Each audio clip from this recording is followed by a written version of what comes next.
Thank you very much, Mr. President. I am deeply honored by the confidence that you have placed in me. And I am so grateful to you and the First Lady, to the Vice President and the Second Lady, and to so many others here for your kindness on this rather overwhelming occasion. I fully understand that this is a momentous decision for a president. And if the Senate does me the honor of confirming me, I pledge to discharge the responsibilities of this job to the very best of my ability. I love the United States, and I love the United States Constitution.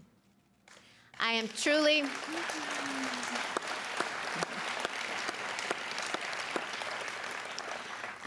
humbled by the prospect of serving on the Supreme Court.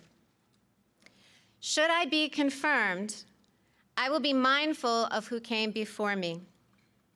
The flag of the United States is still flying at half-staff in memory of Justice Ruth Bader Ginsburg to mark the end of a great American life. Justice Ginsburg began her career at a time when women were not welcome in the legal profession. But she not only broke glass ceilings, she smashed them. For that, she has won the admiration of women across the country and indeed all over the world. Yes.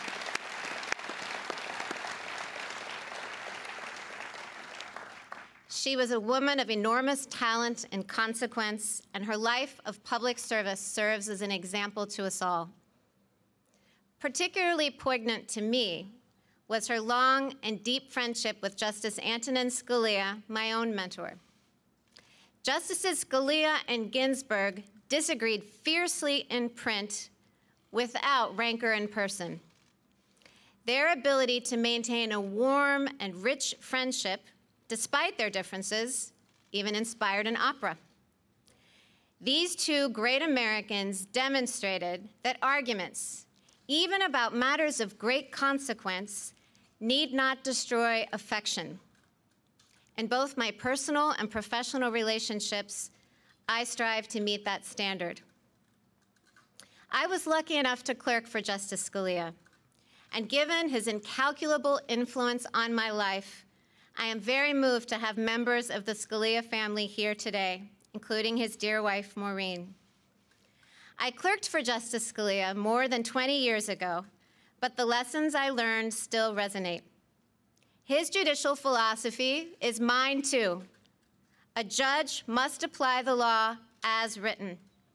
Judges are not policymakers, and they must be resolute in setting aside any policy views they might hold. The President has asked me to become the 9th Justice, and as it happens, I'm used to being in a group of 9, my family.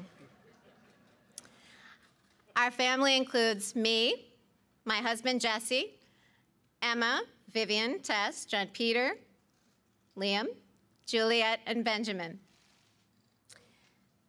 Vivian and John Peter, as the President said, were born in Haiti, and they came to us 5 years apart when they were very young.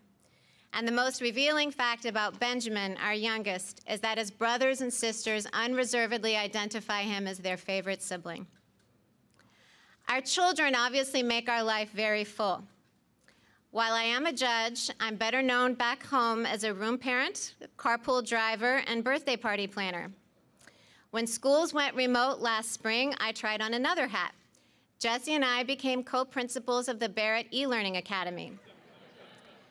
And yes, the list of enrolled students was a very long one. Our children are my greatest joy, even though they deprive me of any reasonable amount of sleep. I couldn't manage this very full life without the unwavering support of my husband, Jesse. At the start of our marriage, I imagined that we would run our household as partners. As it has turned out, Jesse does far more than his share of the work. To my chagrin, I learned at dinner recently that my children consider him to be the better cook.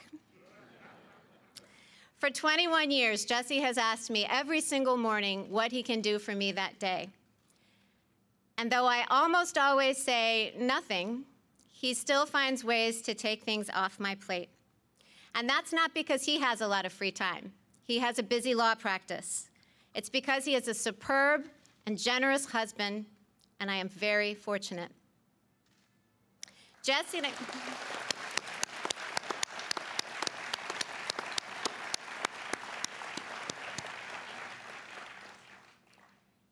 and I have a life full of relationships, not only with our children, but with siblings, friends, and fearless babysitters, one of whom is with us today.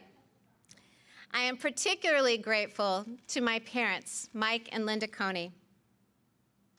I have spent the bulk of my adulthood as a Midwesterner, but I grew up in their New Orleans home.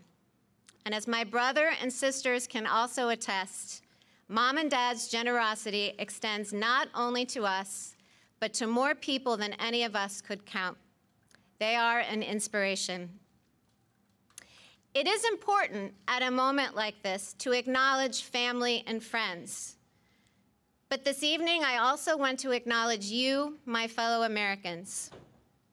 The President has nominated me to serve on the United States Supreme Court, and that institution belongs to all of us.